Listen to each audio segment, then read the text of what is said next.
This is WMNF Tampa. Stay tuned for a pre-recorded True Talk show. Welcome to True Talk on WMNF 88.5 with Ahmed and Samar. On today's program, we're continuing our coverage of the war on Gaza, the genocide that's happening there and its impact on the U.S. election. Also, the what we consider, or our show, the biased media coverage, the mainstream media providing cover for what's happening in Israel. They're not reporting the whole story. Why are they doing that? Is it deliberate? It's definitely different than what's being reported in the Middle East. We're going to have an expert in media and media coverage. Dr. Professor Mohammed Al-Masri will be on with us live from that part of the world. That and more when we come back. This is True Talk on WMNF 88.5.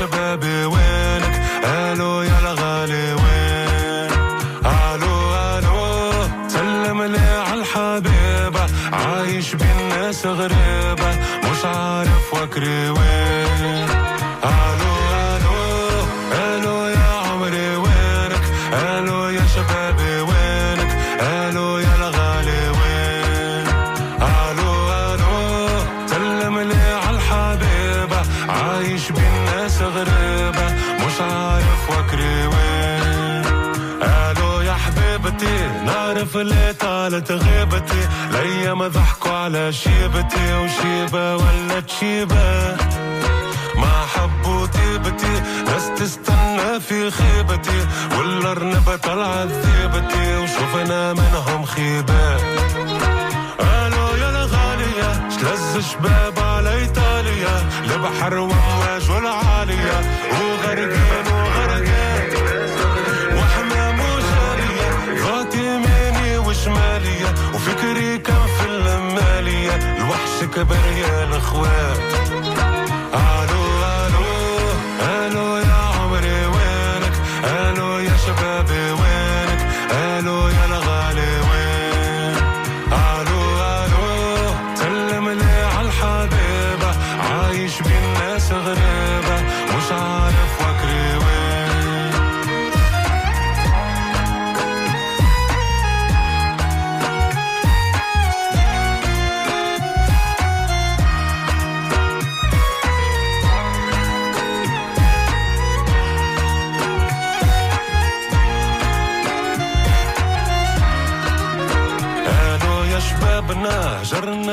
Welcome back to True Talk on WMNF 88.5 with Ahmed and Samar. That's Hello by a Balti, Tunisian rapper.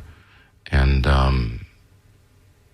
this is True Talk. We're live Thursday, October 24th. We're just less than 2 weeks away from the election. And a lot's been happening. There's a lot of focus, of course, on the swing states. And the war in Gaza is playing a critical role, especially in states like Michigan and Georgia and other places where people are dissatisfied with what both parties are saying and doing about the war in Gaza in support for Israel.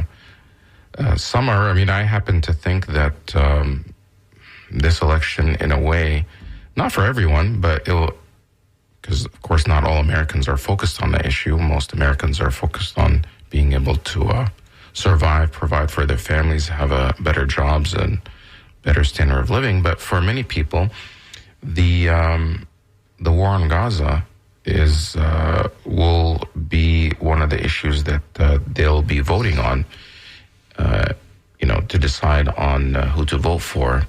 So in a way, it's kind of a referendum on the handling of this war, especially for the Democrats, especially in Michigan, where there's a large number of Arab Americans and Muslim Americans who are definitely dissatisfied and in many ways angry with the current administration handling of what's happening there. They see it that the U.S. is actually complicit in funding this genocide. I have to agree with you, Ahmed. Assalamu alaikum, and hello to all our listeners and supporters. But I have to agree with you. And I think one indication of what you're saying is correct is 2 days ago, I think, one journalist asked Kamala, do you think your stand on the Gaza war will cost you the election? Something to that effect. So it is starting to come into the mainstream media to be one of the questions that is being asked about the price of standing with genocide. So not only Ahmed, Arab Americans or Muslim Americans or us only who are in a way very attached to that part of the world, but you also have young American Jews and young Americans who are demonstrating in the universities who are not connected through blood or through family or through anything to that part of the region, and they are extremely supportive of the Palestinian cause and are against the genocide and against what Israel is doing. So it's not like we are just a little tiny itsy-bitsy minority, but you do have maybe a larger coalition of many different groups who are against what is going on. And I think what Abed said last week when we interviewed Mr. Abed of ADC, he said it might be a little bit strange to say, but there are people on the right in the Republican Party who are against, not necessarily because of their love for Palestine or they are against the genocide in Gaza, but they are adamant at giving all this money to Israel. So they are not supportive of Israel. You do have a lot of little clusters of people that when spiders unite, they can suffocate a lion. And that's that's a nice... I guess analogy of what could happen. I don't know who the lion is. Is that an Arab proverb? No. It's I think Ethiopian proverb. Oh, okay. When the spiders unite, they can suffocate a lion. So you mentioned that Kamala Harris is being asked, especially in Michigan, about her support for Gaza and how she plans to end the war. There was a CNN town hall meeting where she was asked that very question. I actually have it here. I want to play that right now. Decision in part because of the conflict in the Middle East. Annalise? Thank you, and good evening, Madam Vice President. Good evening. My question is, as President, what would you do to ensure not another Palestinian dies due to bombs being funded by U.S. tax dollars? So I will say, and I think this is to your point, far too many innocent Palestinian civilians have been killed. It's unconscionable. And we are now at a place where with Sinwar's death, I do believe we have an opportunity to end this war, bring the hostages home, bring relief to the Palestinian people, and work toward a two-state solution where Israel and the Palestinians in equal measure have security, where the Palestinian people have dignity, self-determination, and the safety that they so rightly deserve. What do you say to voters who are thinking about supporting a third-party candidate or staying on the couch, not voting at all because of this issue? Listen, I am not going to deny the strong feelings that people have. I don't know that anyone who has seen the images who would not have strong feelings about what has happened, much less those who have relatives who have died and been killed. And I know people and I've talked with people. So I appreciate that. But I also do know that for many people who care about this issue, they also care about bringing down the price of groceries. They also care about our democracy and not having a president of the United States who admires dictators and is a fascist. They also care about the fact that we need practical, common-sense solutions from a leader who is willing to work across the aisle on behalf of the American people and not themselves. They want a president who cares about a fundamental freedom to make decisions about your own body. Understanding that we're not trying to change anyone's belief, but let's not have the government telling women what to do with their body. So, Samar, basically, I just played that clip. I don't know if you actually heard it, but this is Kamala Harris responding. I heard it before, but I didn't even understand what she answered. Yes, basically, well, there was two parts to this question. One, the voter who's still undecided but leans towards her is saying, what are you going to do to make sure that not another Palestinian dies? I mean, obviously, they're not just dying; they're being killed, but dies because of U.S. Providing bombs or funding bombs for Israel to do so. And she tries to say, well, what's happening there in the images is really bad. But with the death of Yahya Sinwar, which actually happened a year into this genocide, so before that it was justified, but now she's saying that the killing of Yahya Sinwar, who was the leader of Hamas, that provides an opening for now that there may be a ceasefire and that there would be a future two-state solution. Obviously, I mean, if you're listening to what the Israelis are saying, what Netanyahu and his government are saying, they don't want a two-state solution. They're saying there's no two-state solution, and they don't want Palestinians to have their own state or Palestine to ever exist. In fact, they're trying to get rid of everyone in the North Gaza and eventually take all of Gaza. So I don't know if she actually is just saying these talking points, or does she actually believe them? For many people, it doesn't come across authentic, or maybe she just doesn't have any choice. I mean, but many people are asking this question, Kamala is willing to risk losing this election because a lot hinges on Michigan. And right now she's actually either tied or behind in Michigan. And in all scenarios, except maybe one or two, for her path to win, she needs Michigan. She needs to win that state. So she's willing to risk all of that instead of just simply saying, well, maybe, hey, it's time to stop arming Israel while this genocide is happening. It's really crazy and it's mind-boggling. But the second part of that, when Anderson Cooper says, what do you say to people that are considering voting third party or just sitting home and not voting? And she comes back and says, well, these, the images coming out of there, it's really horrible. But let's not forget that Trump, we're up against Trump and people still have to buy groceries. And so it's almost like kind of equating genocide with, people have to do things here as well. And that's important to them. So what are the priorities? And of course, saying that somehow Trump is going to be this, huge dictator boogeyman, which there's no denying Trump is not a great guy. But every time the genocide issue comes up in Gaza, they pivot back to, well, hey, what about Trump? And Trump is going to be even worse, et cetera, et cetera. But Samar, I wanted to tell you that our guest is with us now. Dr. Mohammed Al-Masri is joining us live from Doha, Qatar, where he's a professor. Welcome to True Talk, Dr. Mohammed Al-Masri, if it's okay to use that. I think he needs to unmute his mic. Yeah, he's working on it.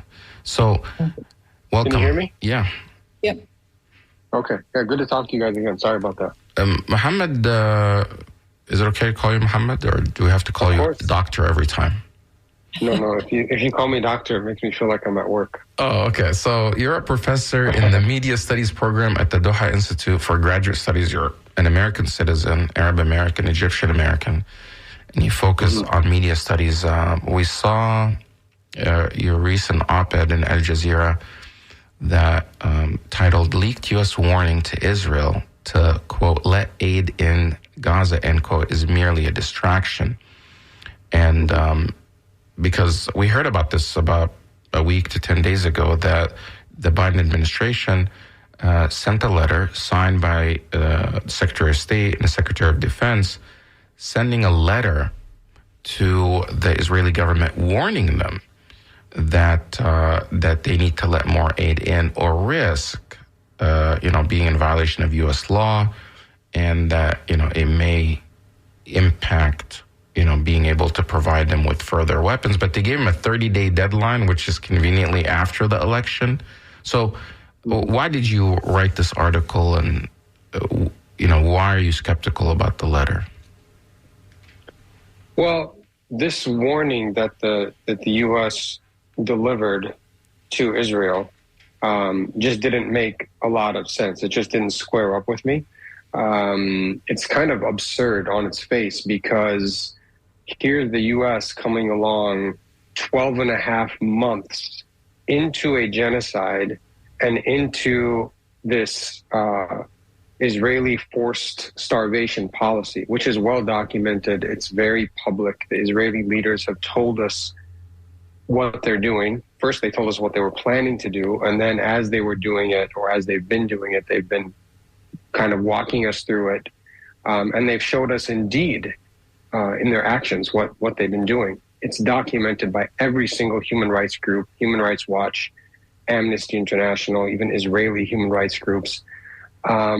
So obviously the U.S. knows all of this. And so for them to come along 12 and a half months into this and finally say, we don't like that you're starving the Palestinians, we might do something about it, that just was odd. That was odd to me.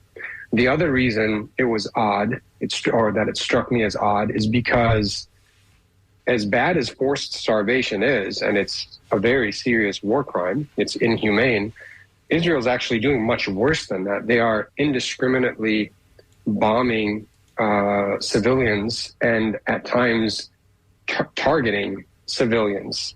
And we know that because Israel has told us as much. And if our media published news reports critically the way that the Israeli media do, the American public would actually be a lot better informed. In the Israeli media, they do publish about Israel's 100-to-1 ratio, which is a policy, a military doctrine that Israel has been enacting in Gaza. It says that if they get intelligence, usually shoddy intelligence based off of AI, artificial intelligence, but if they get some intelligence that there's a Hamas person in an area, they will bomb it, even if they think that it will, if they calculate that it's going to kill 100 civilians.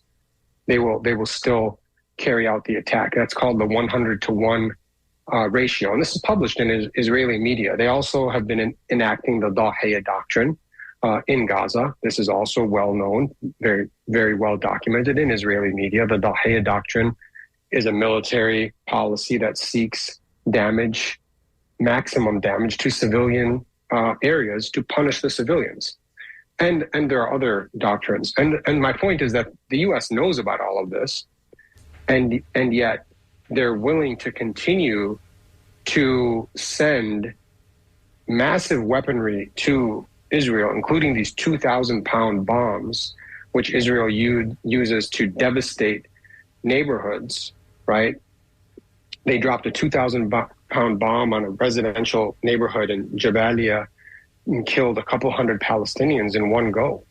And they admitted that they were only going after one Hamas commander. This was last December. And right? The U.S. knows about all this. Right. So the U.S. is saying, effectively what they're saying is you can bomb indiscriminately and you can even target civilians, but we don't want you to starve the Palestinians anymore 12 and a half months into this. So it didn't square up, and I wrote the article in an effort to kind of try to explain what I really think was going on, and people can read it if they want, but my argument is that this is more about the election than anything else. Right. Your article, which is in Al Jazeera's titled, like I said, Leaked U.S. Warning to Israel to Let Aid into Gaza is Merely a Distraction. You mentioned a 100-to-1 ratio, meaning for, to catch one guy, they're willing to eliminate one Hamas person, supposedly. They could kill up to 100, possibly more. And they're using AI, this AI machine called Lavender program to do so.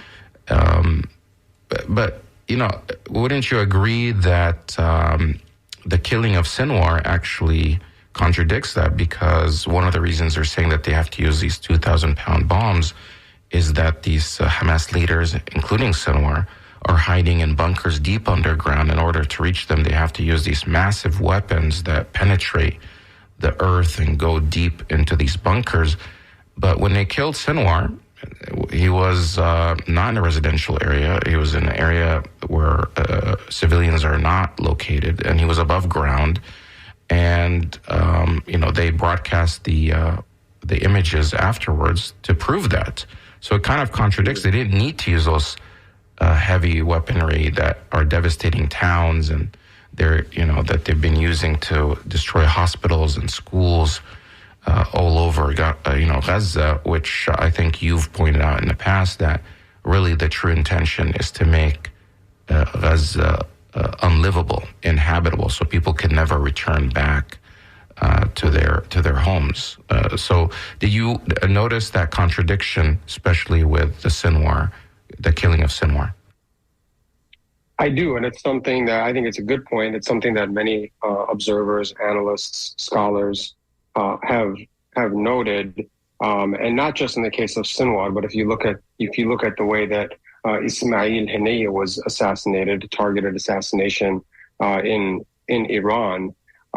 Israel doesn't necessarily have to, destroy neighborhoods in order to kill single people. They've proven it actually time and time again with some of these targeted assassinations. And now the other point is, you mentioned Lavender. They have a program called Where's Daddy? What is it called? It's called Where's Daddy? Where is Daddy? Okay. Yeah, that's what the Israelis call it. And so they have a pretty good beat on these. They have very good, very advanced intelligence, and so they oftentimes have a good beat on where these commanders may be. And in the Where's Daddy program, basically they wait for the target, the fighter, to come home.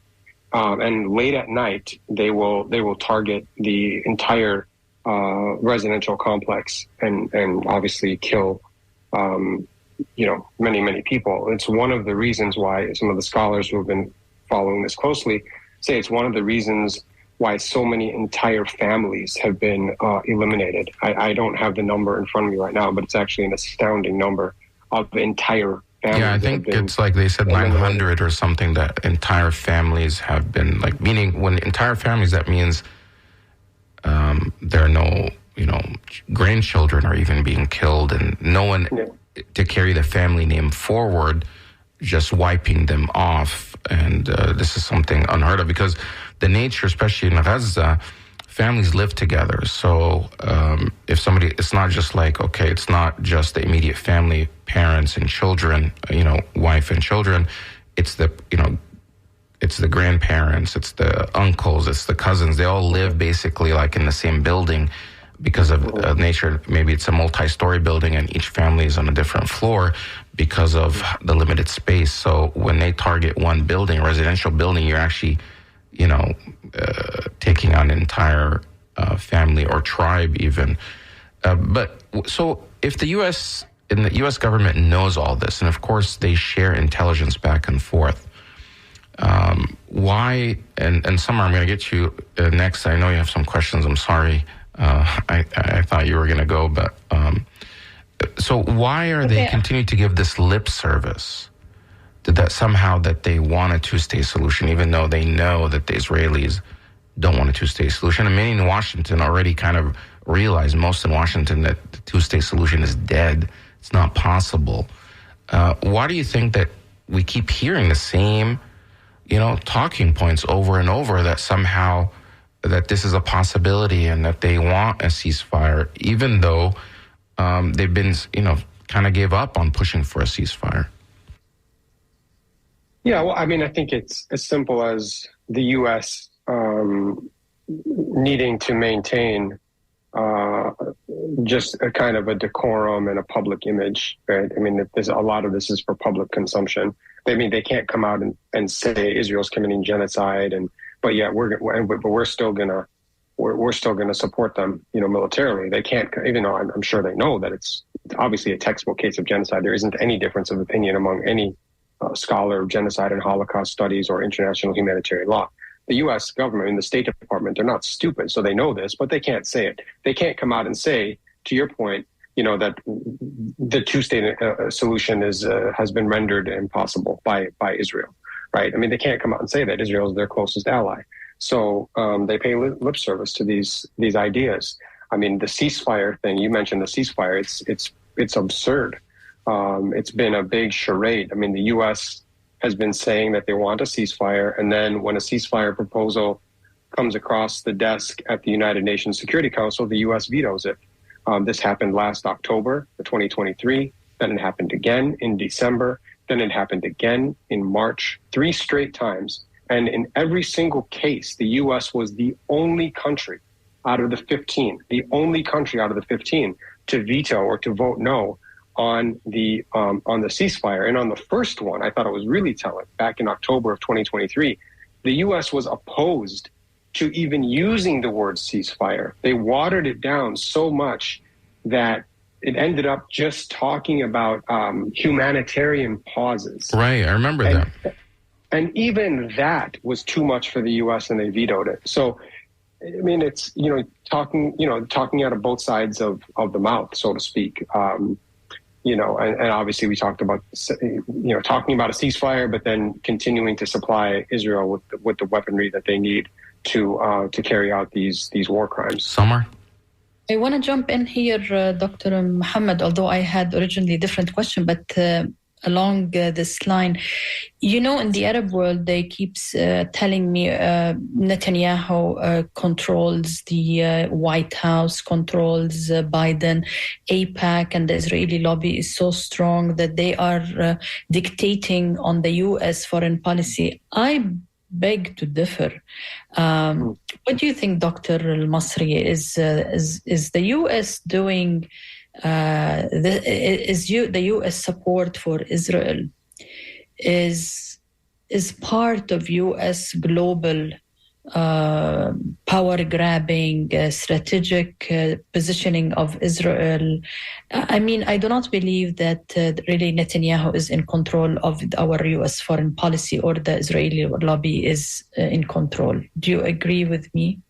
Yeah. So, I mean, there's a lot to unpack there. So there's a difference of opinion among the scholars and the experts. So you have a school of thought that is led by people like Noam Chomsky and Norman Finkelstein, who believe that it is fundamentally part of U.S. Foreign policy, a part of the U.S. strategic vision to support Israel. In other words, that it's in the U.S.'s best interest to support Israel unconditionally, right? So in other words, the U.S. supports Israel for the U.S. or for U.S. interests. That's one school of thought. There's another school of thought led by people like John Mearsheimer and Stephen Walt, who wrote the book on the Israel lobby in 2007, who believe that the reason why the U.S. tends to support Israel unconditionally is because of the Israel lobby, which is incredibly powerful in the United States. I think it's possible that there's truth in both camps or in both schools of thought. I think the Israel lobby is incredibly powerful. I think it puts U.S. politicians at an individual level in very, very difficult spots if they want to continue on in office and win elections. And I do think that clearly the U.S. has married itself to Israel. And so for better or worse, the U.S. is going to support their ally in the Middle East. So I think there's probably truth to both arguments. But what I will say, even Noam Chomsky acknowledged as late as 2023, right, before kind of falling ill, that there was a shift taking place in American politics.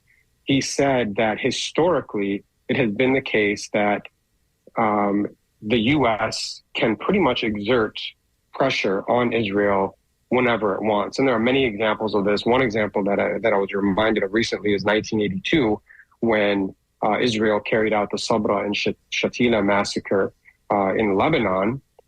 They killed about 3,000 people in about 36 hours. Ronald Reagan picked up the phone and told Menachem Begin, the then prime minister of Israel. He said, you have to stop this Holocaust immediately. And he used the word Holocaust in this phone call, reportedly. This is documented in books and in news reports. And immediately the Israelis stopped. And there are many other examples. Chomsky, though, in this interview in 2023 said that there's a shift taking place. And the shift is basically that Israel is now essentially starting to push the United States around and back the United States into corners. And I think we've seen that in Gaza, Samar. You know, think back a few months to a few months ago. The U.S. was actually dead against an invasion of Rafah. And they said so on numerous occasions via the president, via the Secretary of Defense, via the Secretary of State. They said it would be catastrophic. They said it would be a red line for them. And what ended up happening is that Israel just pushed the United States into a corner and forced the United States to adjust its position. It just basically said, listen, we're going to do this no matter what you say. And the U.S. had to change course. And the U.S. finally said, well, we're not necessarily opposed to an invasion of Rafah. We just want it to be handled with care, right? And the same thing happened with regards to humanitarian aid. The U.S. tried to pressure Israel, was unable to do so. They were not willing. Israel was not willing to open up any land crossings to allow humanitarian aid in. And the U.S., quite embarrassingly, I might say, as an American, was forced to spend $360 million to build a makeshift pier off the coast of Gaza, which was destined to fail from the start. And sure enough, as every expert predicted, it failed. And it was they had to tear it down within about 45 days or so. So and it was useless to begin with. But I mean, then there are other examples from Gaza. So I do think we're in the process of this shift that's taking place, or that has already taken place.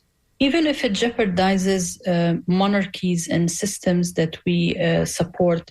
And I want to give the example of Jordan because when you say we, can you just clarify for our listeners who you mean by we?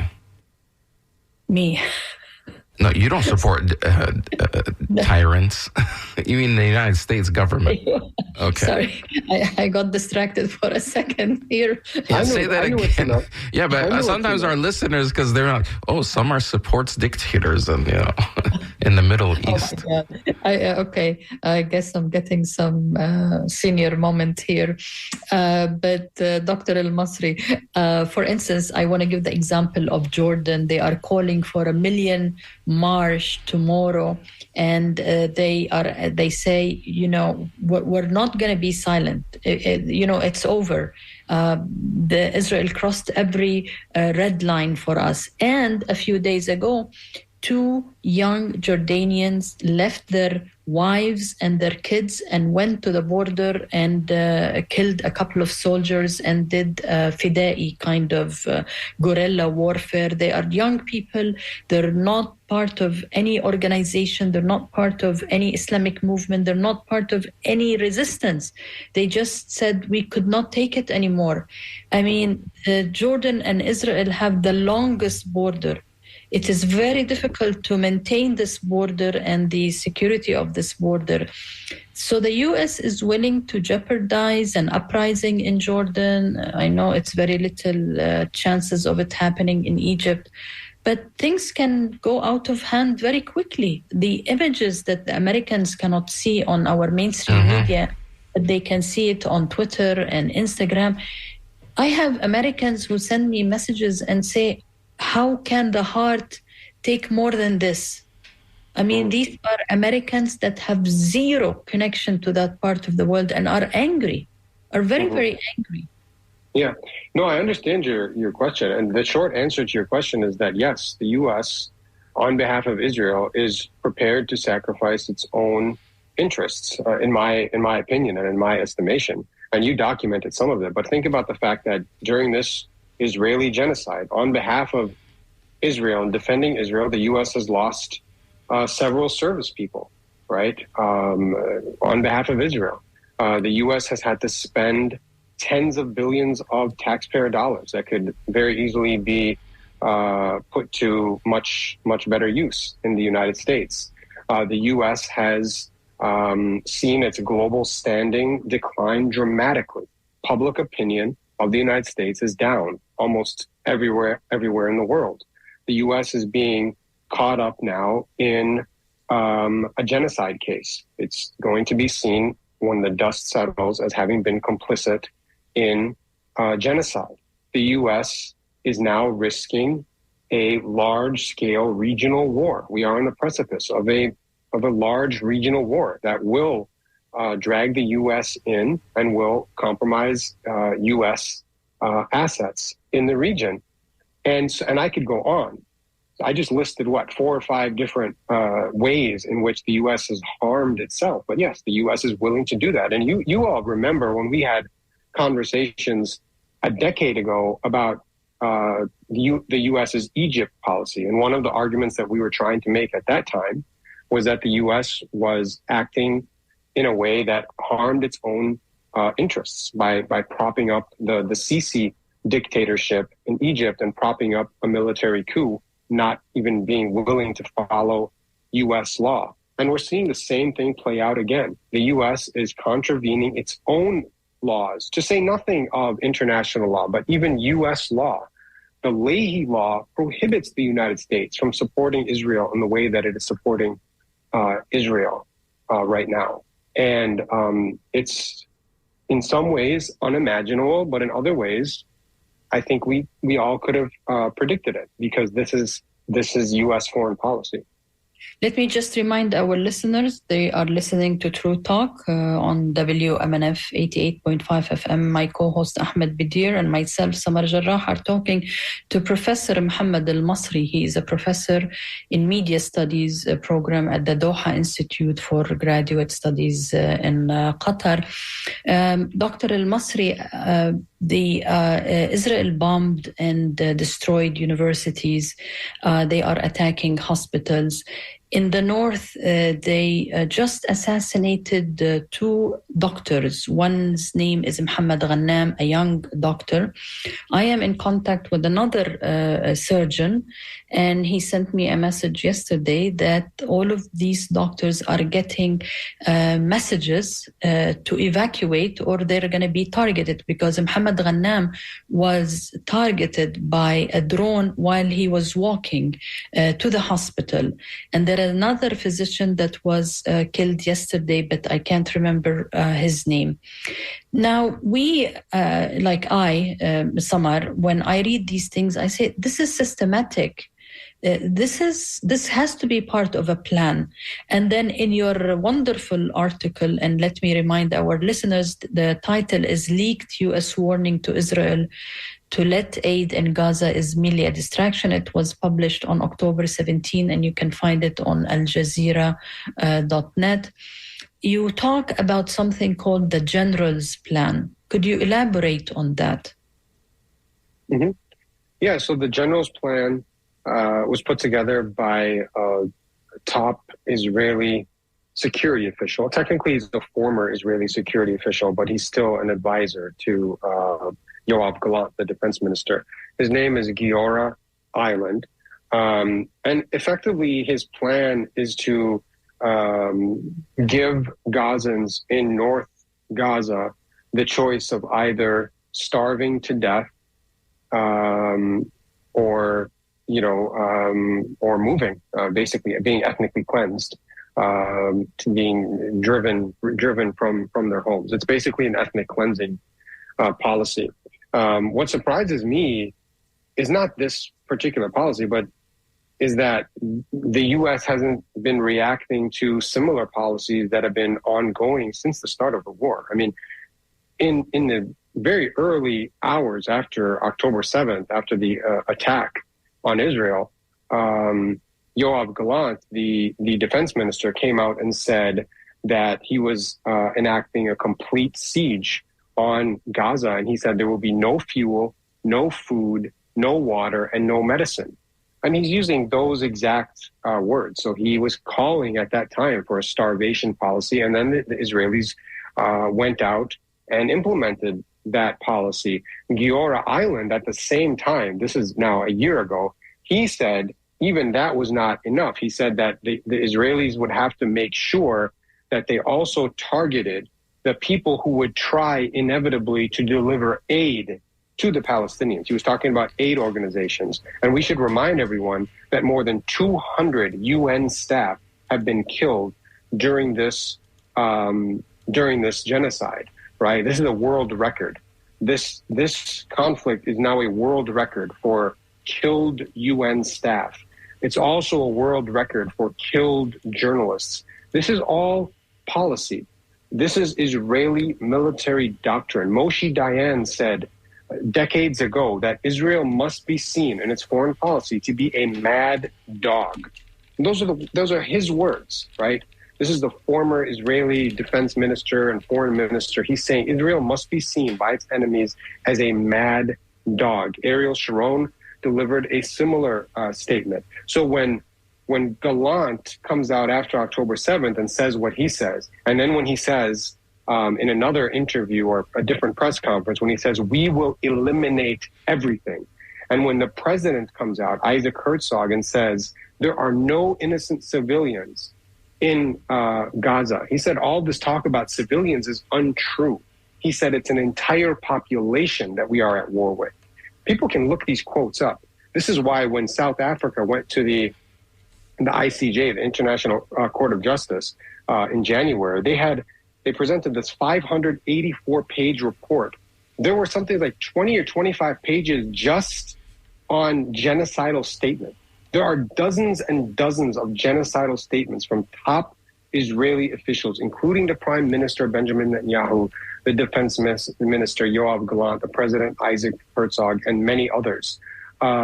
So to your point, Samar, this is policy. It's not just the general's plan. The general's plan comes a year into the war out of basically frustration, because Israel was trying very hard in the early days to ethnically cleanse the Gaza Strip. They called upon Egypt, and things actually became very tense with Egypt in last October because Egypt refused to take the Gazans in. They refused to open their border, but that's what Israel was calling for.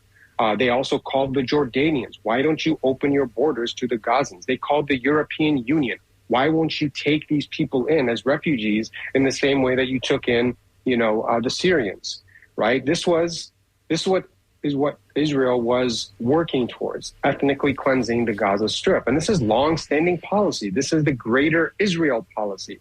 All of this land is supposed to be for Israel, right? It's not just the West Bank and Gaza even. I mean, Greater Israel, if you look at the biblical interpretations and if you get into the Zionist literature and the Israeli policy, I mean, and they say this openly, none of this is conspiratorial in the least, right? This is all published, it's all documented. They have conferences about this. They just had a conference this week about Greater Israel, about resettling in Gaza. But Greater Israel goes into Jordan, swaths of Egypt, Lebanon, Saudi Arabia, Syria, right? So the biblical interpretation of Israel is that it's a vast land that extends beyond, from the river to the sea. And this is a plan that has been enacted for decades. It's one of the reasons why Israel expands settlements so aggressively in the West Bank. The intention, of course, is to take all of the land eventually. I mean, they're already up to more than 700 settlements. More than 200 settlements and 700,000 settlers in the West Bank and Jerusalem. Right. All of them illegal. And the West Bank is supposed to be the future Palestinian state. Now it's been since 1948. They're promising a Palestinian state. They keep saying we want a two-state solution. And they keep saying, the Palestinians are refusing to acknowledge Israel's right to exist. Well, Israel already exists. Which is nonsense. The Palestinian land and state does not exist. And according to Zionism, from over 100 years ago, from the founders, they never intended that a Palestine will exist in the future. they were clear in their writings, which are available to find and to research, that they plan to replace the indigenous Palestinian people with, European Jewish people. In a way, some people, at the beginning, they even European Jews rejected the idea because they thought it was a type of anti-Semitic plan to relocate all these European Jews and put them somewhere into a land that they don't recognize and they're not part of, and they don't have any claim to. But this was a Zionist plan that, was founded by Theodore Herzl and the others that bought into it, of relocating hundreds of thousands, if not millions of Jewish people from Europe because of the hostilities they face in Europe and in Germany and in Eastern Europe, and to move them and relocate them to the Middle East, to Palestine, to replace the Arab population there and establish the state of Israel. But they never intended and they never wanted a two-state solution side by side. It seems like, and it's obvious now, that was just lip service so they can just do this type of slow ethnic cleansing. Instead of just killing everybody off at once, and they weren't able to do that, it's like, every year they take more and more land. And right now, in the past year, they're trying to attempt to take back or take Gaza and eliminate or relocate or push out or depopulate the population of Gaza, the Palestinians there. And it's so obvious to the world. Whoever doesn't recognize that this is a genocide is just not paying attention or just lying. You can't be in the United States government and not see what's happening there and say, well, it's not a genocide, that this started on October 7th. And let's not forget what happened on October 7th. Way before October 7th, there are so many other massacres that continued to happen. And I think, this whole concept of what you were saying there, 100-to-1 policy for every one person, I think it also extends that for every time a Israeli is killed or injured, that 100 Palestinians would have to be killed for every one. And even though the death toll officially is like 45,000 right now, I think, there are other reports that suggest it's actually well over 200,000 if you calculate, because it's been like around 40,000 for the past 7 months. It hasn't really moved much because the health ministry in Gaza has kind of stopped functioning because, they decimated all these hospitals. But there are tens of thousands of people under the rubble that they can't, get out.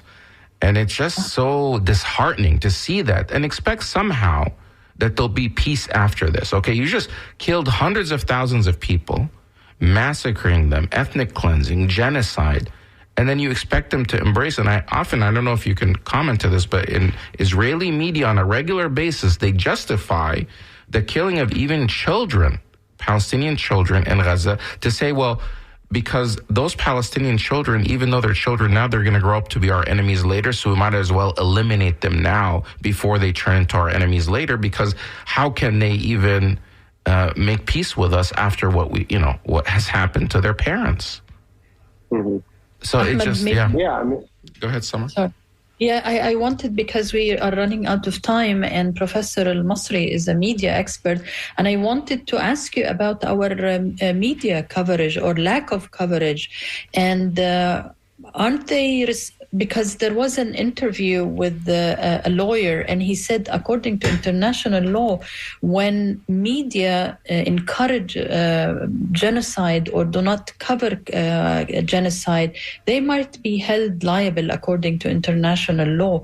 But what do you think of our media coverage of this conflict? And would it have been wouldn't have done a difference to the public opinion if Americans saw 18 years old on an IV being burned alive on camera because of bombing a tent? Wouldn't this change public opinion and the support for war?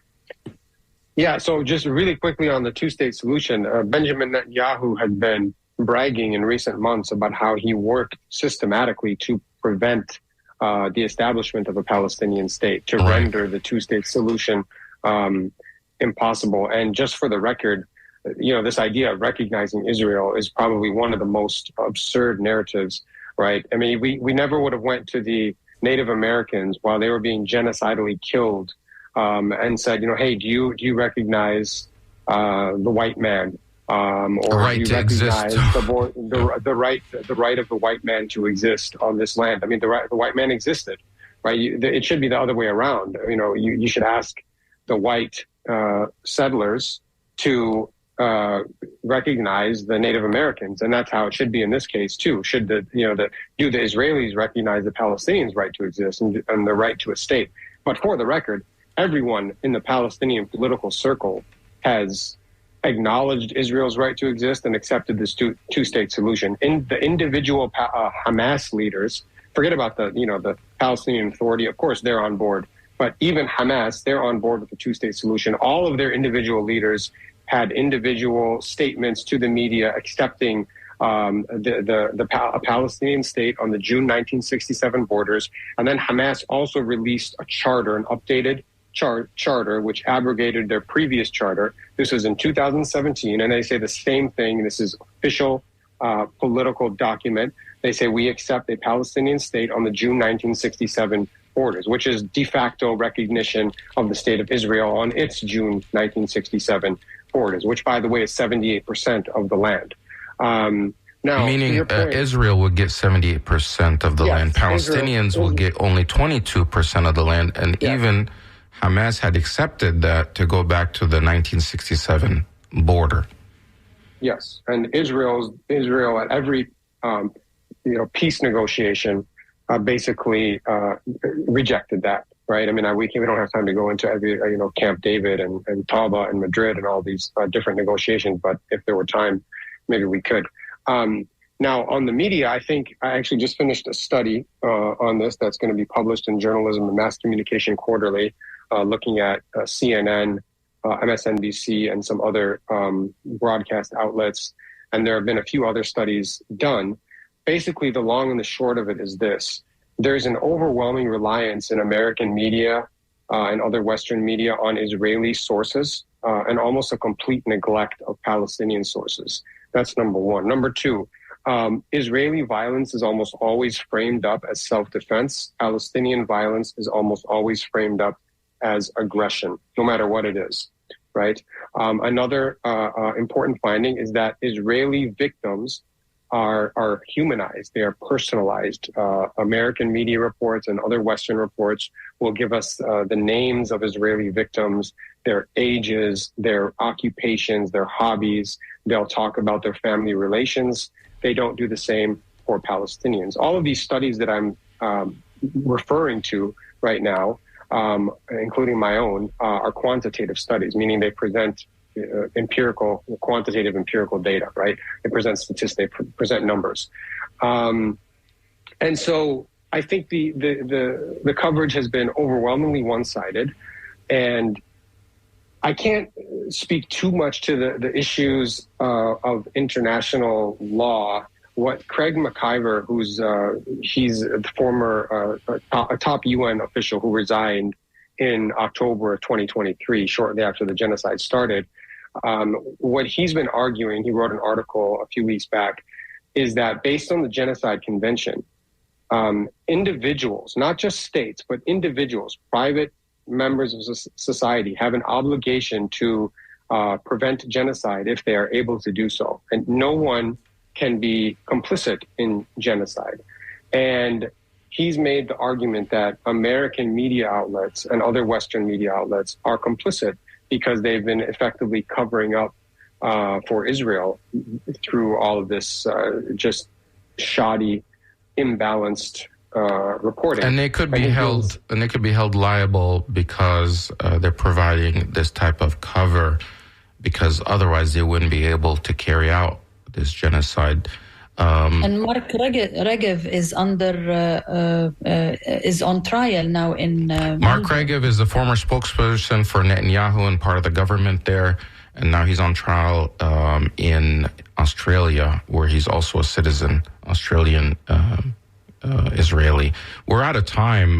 We'd love to have you back on to continue this conversation. Mohammed Al-Masri, this is WMNF Tampa. See us here. If you try to call in or have a comment, please email it to us right now, to truetalk@wmnf.org, truetalk@wmnf.org, and we'll try to maybe get to it at the next show, which will be a week from now, Thursday, 12 o'clock. The Scoop is next. Have a great weekend, everyone, and let's keep praying for peace for the Palestinians and for people and for the genocide to end. And there's so much we didn't get to today, but hopefully we can get to it next week. Thanks again,